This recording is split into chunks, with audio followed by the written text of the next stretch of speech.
Well, we made it to the end of our Saturday, so we can have the weekend at the hotel to recuperate, rest.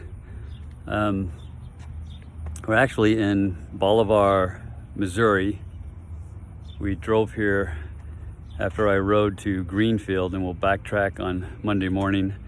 Probably get pretty much right back on the Transamerica bike trail to go pretty much through Missouri and into Kentucky. I think we hit the bottom portion of Indiana maybe before Kentucky. It was a good day because now it's over. Not quite as sufferfest as it was yesterday. A fair amount of climbing. It was hot. I registered as high as 95. Humidity was high all day. Several puffy clouds up in the sky, but boy, I didn't get any relief from the sun at all. Had some favorable winds, so it wasn't too bad of a day. Felt pretty good. The biggest thing was about 15, 20 miles after I left, wherever I left from this morning, started hearing a chirping, squeaking sound, and I really call it a deep chirping. I swear it was coming from my phone. I turned the volume down because I thought maybe it was the map app I was using chirping like every mile or something silly.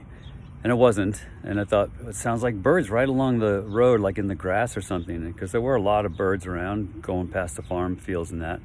That wasn't it. It felt like it was, or sounded like it was coming right up from my front wheel somewhere, right up to the handlebars. Anyway, it did that on and off for about the next 10, 15 miles. And from about another 15 miles after that, it didn't do it at all. So when we got into Pittsburgh, Kansas, let's see, I think Pittsburgh was still in Kansas. Yeah, Pittsburgh, Kansas. There's a bike shop there, Roger. It's, I think it's Tailwind's Cyclery. And he's the only bike shop in town. And he sees a lot of riders come through going east and west, cross country. He said he saw less bikers this year, whether that's because of COVID or they knew the heat was coming or they were expecting the fires out west, who knows. But there aren't that many of us out on the trail, I guess. He was great. He said, was it a deep chirp or a high-pitched chirp? And I'm like, tomato, tomato. I said, it was kind of a deep chirp to me, you know. And he checked the whole bike over, tightened up some things. We talked about the bottom bracket, probably coming from the bottom bracket maybe. I said, will the bottom bracket last another 1,000 miles or so? He says, oh yeah, no problem. Tightened some other things up that just had a little bit of tweaking to do, the crank arms and the pedals and that. And he tightened up my headset on my handlebars because they were a little loose. And I thought it was coming from that. He said, I doubt that was your noise, but I'm saying it was because the noise disappeared and it ain't coming back.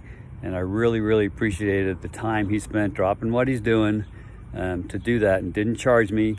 Well, he just had, Sydney likes me to wear red shirts because they can be seen so well on the road. And I only have one completely red shirt. He had two jerseys hanging up in his shop. One was a woman's and one was a man's. It was completely red. I'll show it to you. Maybe I'll wear it on Monday. And it was a medium, my size, so I bought it. So I had a really good experience there. Shout out to Roger on Broadway in Pittsburgh, Kansas. And I'm pretty sure it was Tailwind Cyclery. So if you're around here or passing through on your bike, make sure you at least stop by and say hello to Roger. You know, after you put a certain amount of miles on your bike, 1,000 miles or whatever, you think it's running great, but take it in, get a minor tune-up or something. Let them go through it, and maybe spend a few bucks there. It's worth it. I'll put a narrative and talk to you guys later. Thanks.